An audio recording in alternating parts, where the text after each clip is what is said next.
that women's pay equals pay for the economy. That the economy is better when women succeed. Exactly. So tell me about that. Well, we recently had a Women's History Month march. We had the chairman of the Fed, Janet Yellen, and she made a very important speech. She said that a large part of the economic growth of America in the last half of the 20th century was because of the increased involvement of women in the economy.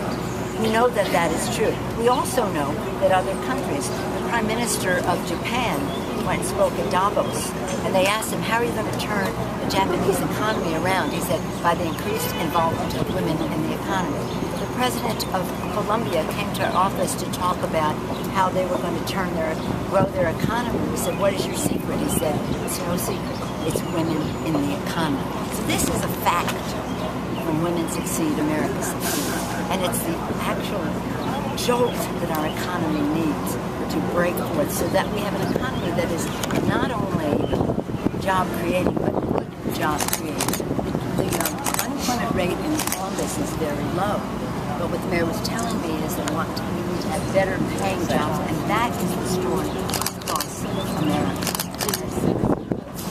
17 And I think the only thing I would add to that is we have real stories. Every place the bus has gone, it's beyond a political message. It's real stories. It's the Kathleen story. It's the Marty story. It's the Deborah story.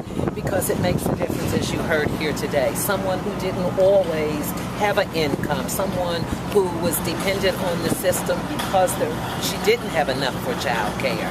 So who wouldn't want to have fair pay? Who wouldn't want to allow women and families to have access to affordable care? So that's why we want this message out there, because it's so important for us to get out there. But more importantly, we want to make sure people get registered to vote and they vote, and that will help make it.